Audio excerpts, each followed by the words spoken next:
আমি ভাবছি এবার থেকে রেগুলার একটা দুটো করে ভিডিও পোস্ট করব, কি ফেসবুক ইনস্টাগ্রাম সব জায়গাতে একটা করে ভিডিও পোস্ট করব। এতদিন করতাম না, এতদিন মানে সত্যি কথা কি আবার লজ্জা করতো যে ভিডিওটা দেখবে কে কি ভাববে, নিজের ভয়। যে তাছাড়া তো রিলস করা হয় গান দিয়ে, ওটাতে অত অসুবিধা হয় না, কিন্তু আমি নিজের ভয়ে যে খুব একটা ভিডিও করি না, কারণ আমার খুব লজ্জা করতো।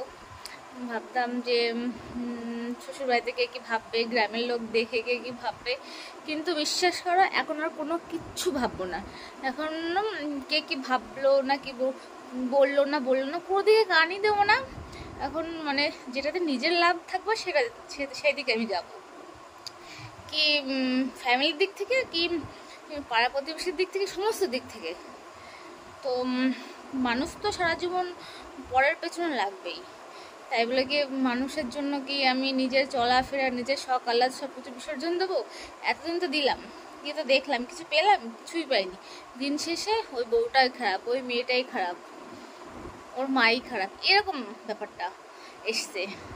তো এখন থেকে আর কিছু ভাববো না, সে আমি দেখতে যেমনই হই না কেন, যেমন আমি দেখতে তেমনই ভিডিও করব। আমি দেখতে এমন বলে যে ভিডিও করব না, দেখতে সুন্দর হলে ভিডিও করতাম, সেটা কোনো ব্যাপার না আমার কাছে। আর আগে ভাবতাম যে কেমন লাগছে দেখতে, লোকে দেখে কি বলবে, এখন আর কিচ্ছু ভাববো না।